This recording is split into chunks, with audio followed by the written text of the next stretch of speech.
तो दास आज आपको जो अधिकतर रोगी आते हैं, आत्मा दास की रोती है।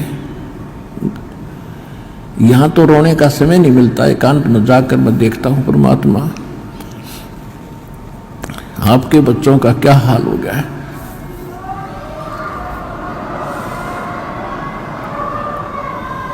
एक एक टूक को तरस रहे हैं, एक एक रोटी के लिए सारा दिन भटकते फिरते हैं, और ऊपर से एक कहर अलग से टूटे हैं इनके ऊपर। किसी को संतान नहीं, वो उसी दुख में सड़ रहा है, जल रहा है। किसी का कैंसर है, किसी को और दोष है, और एक पल का इनको पता नहीं कब क्या हो जाएगा। तो इस कारण से परमात्मा से अर्जी लगाता है दास कि दाता हम तो इसे निकम्मे हैं, और आपको ही मालूम हम कितने कैसे अच्छे होते तो चले जाते। अभी से अच्छे भी आप बनाओगे, दृढ़ता भी आप ही लाओगे, तभी हम आगे बढ़ पाएंगे। फिर भी इतनी उसके बाद भी कोई मर्यादा ठीक नहीं रखता है और अपनी मनमानी करता है, फिर हमारी अर्ज भी फेल और भगवान भी मदद आपकी नहीं करेगी। तो सबसे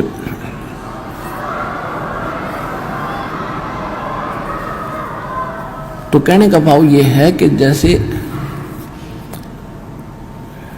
एक भक्त के मतलब अच्छी कितनी इस ज्ञान से कितना फर्क पड़ा। एक भक्त का लड़का कति अपाहिज था और परमात्मा का नाम लिया उसने, वो आता रहा, कुछ राहत मिली उसको। राहत मिली तो वो तब तक 1 2 4 10 12 साल भर वो आया, उसको ज्ञान समझ में आ गया और उस बच्चे को सतनाम तक प्राप्त हो गया, और फिर उसकी मृत्यु होगी। अब उस पिता को कति दुख नहीं था।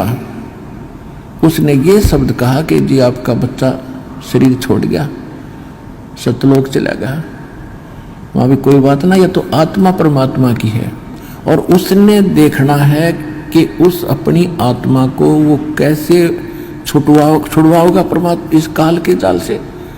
तो उन्हें बोला जी कति दुख नहीं बने, घनी खुशी हुई एक मेरा बेटा सतनाम लेकर मर गया। और आप तो कहते हो कि प्रथम नाम से मनुष्य जीवन मिलेगा, और उसके तब भक्ति का बीज दृढ़ हो गया। तो देखो कितना हल्का हो गया। पहले वो कहर हो रहा था वो बच्चा, उसके लिए एक ज्ञान से हल्कापन, और फिर समाधान हो गया। और वो ये गारंटीड बात है, 10 महीने में यही सतलोक आश्रम में दिखा दूंगा उस बालक को, दूर नहीं जाएगा।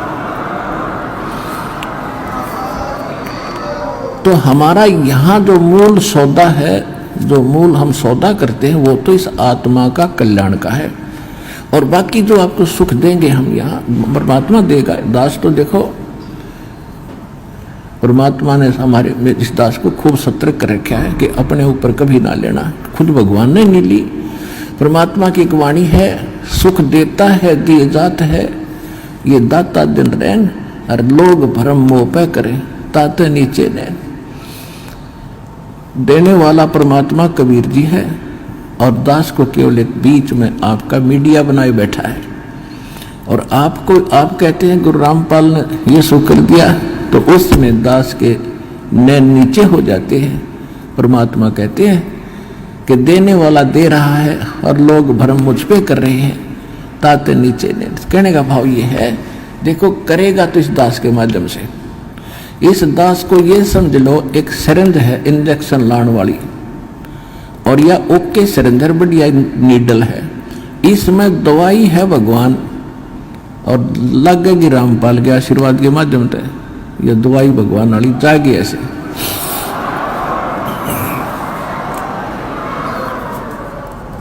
तो इस प्रकार आप जी ने पहले तो ज्ञान समझना चाहिए। ज्ञान के ऊपर दास ने जोर दिया है, भगवान का भी आदेश है कि घर घर देखो बोध विचारा, सत्य नाम सब ठोर उचारा। घर घर में ये ज्ञान की चर्चा चलेगी, शुरू होगी। जिस घर में आप जाओगे जाते भगवान के अतिरिक्त कोई चर्चा नहीं सारे दिन, ना तो इनमें कोई ताश बत खेला करता, कोई इधर उधर के गप्पे मारा करता, फलाने ने ऐसे कर दिया, धकड़े ने ऐसे कर दिया, ये गप्पे मारा करते घर बैठ के। आज हमें फर्स्ट टाइम है को नहीं, या तो सुबह का नित्यनेम, दोपहर की रामायणी, शाम की आरती, बीच में मंत्र, हमें इतना बड़ा सिलेबस दे दिया, हमने बकवाद करने का समय को नहीं। और समय मिलता है तो मालिक की चर्चा ही करते और कराते हैं। कितना अच्छा समय मिल गया।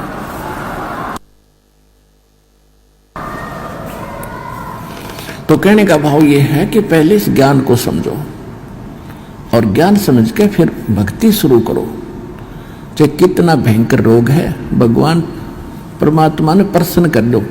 वो कैसे प्रसन्न होगा? जिस दिन वो प्रसन्न हो गया, वो तो सोने कैसी काया बना दे जीव की। एक सेकंड में एक बार 350-360 के लगभग कोड़ी थे, कोड़ी। और कबीर परमेश्वर के पास काशी में उनकी सुनकर महिमा इकट्ठे चले गए, 5-7 गए पहले तो। बोला जी हम ऐसे दुखी है और ऐसे है। परमात्मा बोले भाई तुम वो सारे को डियान बुला लो, जानो किसी ने कुछ सारे ने जाना है कि उनको सबको बुला लो। पर एक बात है, तुमने भक्ति करनी पड़ेगी आजीवन, और भक्ति छोड़ दोगे ना फिर तुम्हें फिर हानि हो सकती है। कान पकड़े जी, कदे नहीं छोड़ेंगे और हम तो सदा आपके चरणों में पड़े रहेंगे। 360 कति को चाम पड़ा था कट कट के, और परमात्मा ने आशीर्वाद मात्र से सारे एक सेकंड में कति स्वस्थ कर दिए। कबीर भगवान ने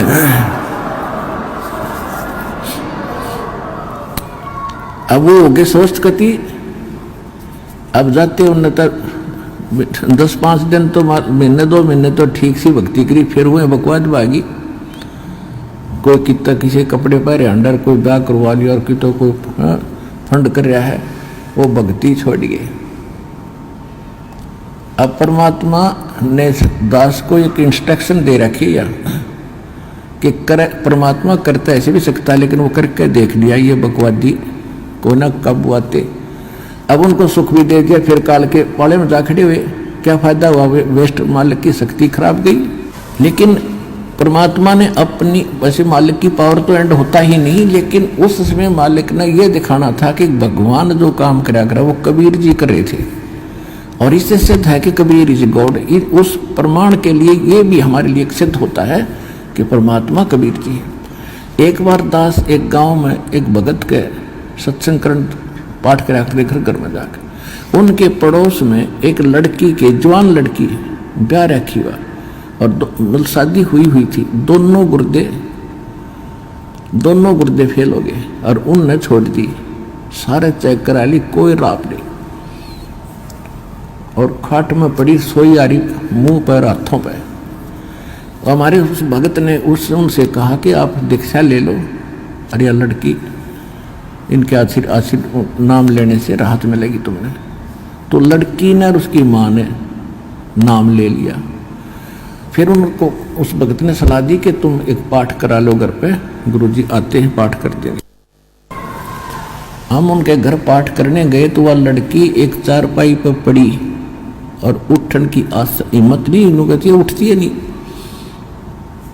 6 महीने से खाट पकड़ रखी है।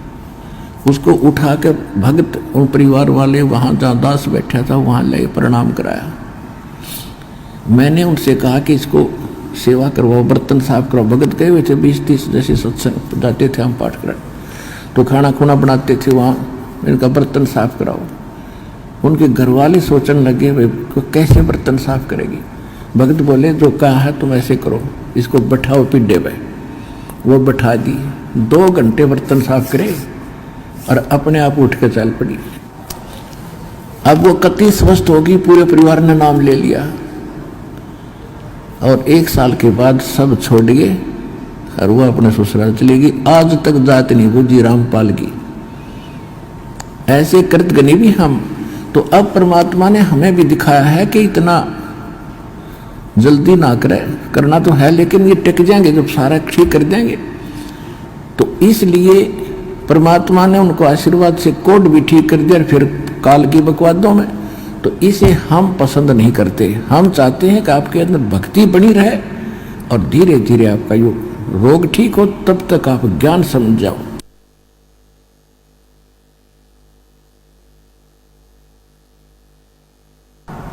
और जिसके मन में दोष है वो चला जाएगा, फिर कितने पृथ्वी ठिकाना नहीं, वापस में फिर भटक कर फिर आखिर में यही आना पड़ेगा।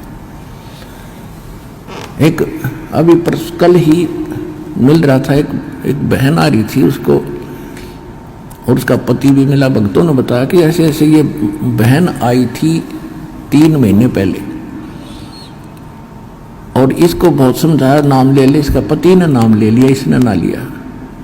और ये भी आप विचार कर लेना, जो यहाँ आकर दीक्षा नहीं लेकर वापस जाता है तो उसकी कोई करड़ाई है, कोई भयंकर कर्म उसको दुख देने वाला है, जिस कारण से काल उसने परमात्मा की ओट में आन नहीं दे रहा। तो 3 महीने पहले वो आई थी बेटी, नाम ना लेके गई, फिर छत पड़ गई उसके ऊपर और रीढ़ की हड्डी टूट गई। अब सीधी पड़ी है, कति हलन की न टहलन की। अब परसों लेकर आ रहे थे, जब बताई माँ बेटी उस समय क्यों ना लिया, तो नहीं वो नाम या बला टल जाती तेरी। नहीं बोले जी गलती बन गई, बता ये अब कैसे आ गई तू? अब सब, अब रामपाल सही हो गया और कबीर भी भगवान हो गया, जब दे ही टूट गई है। कल के चोर बता क्या कर लेन का।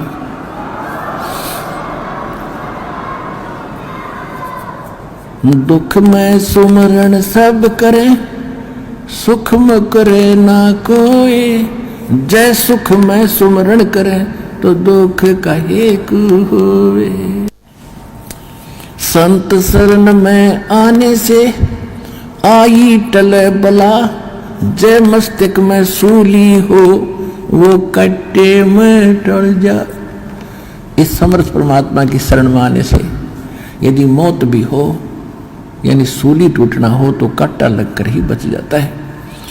अब जो प्रसंग चल रहा है पुण्यात्माओं के दास, जैसे यहां सुनता है कई भक्त आते हैं, ये ऐसे तो घने मिलते समय जो बोला जी कति घना ठीक हो गया, थोड़ी सी कसर रह रही है। मगर यह कसर तो रखनी है सारे, मगर यह ना रही ना तो फिर भाग जाओगे, वो काल के उसमें पाले में खड़े हो जाओगे जा करके। ऐसा नहीं, परमात्मा इतना दुख नहीं देने देगा आपको कि आपकी जान चली जा। तो इसलिए परमात्मा भी कहते हैं, हमें संकेत करते हैं, सुख के माथे सिला पड़ो जो नाम हृदय से जावे, और बलिहारी उस दुख के जो पल पल नाम रटावे। परमात्मा हमें संकेत करते हैं कि हे भगवान, ऐसा सुख ना देना जिससे आपकी भूल पड़ जावे, और इतना दुख दिए रखना दाता तेरी याद बनी रहे।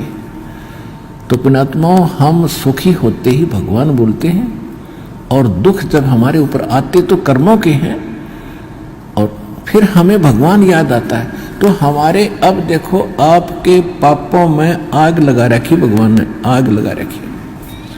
जो संचित कर्म है उनके भी, और जो प्रारब्ध वाले इनमें भी।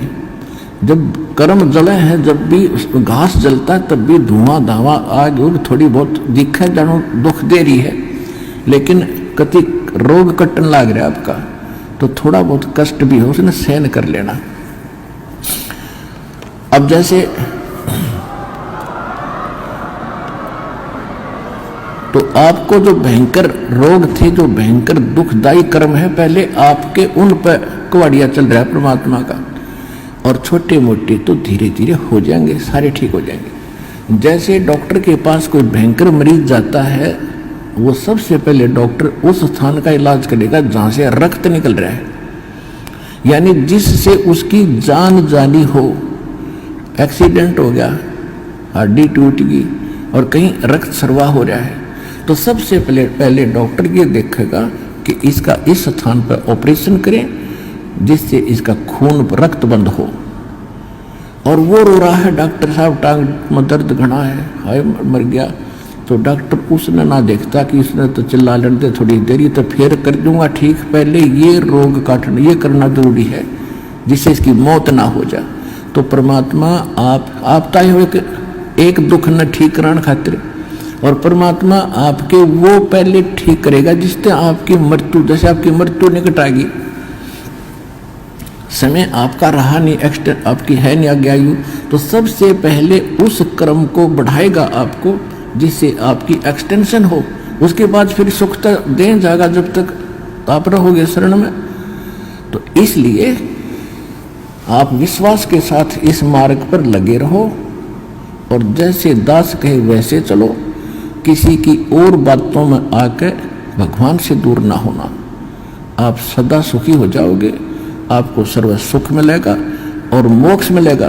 ये सुख तो रुंगे में मिलेंगे, फ्री ऑफ कॉस्ट मिलेंगे, और मूल सौदा आपका मोक्ष होगा, वो गारंटीड होगा।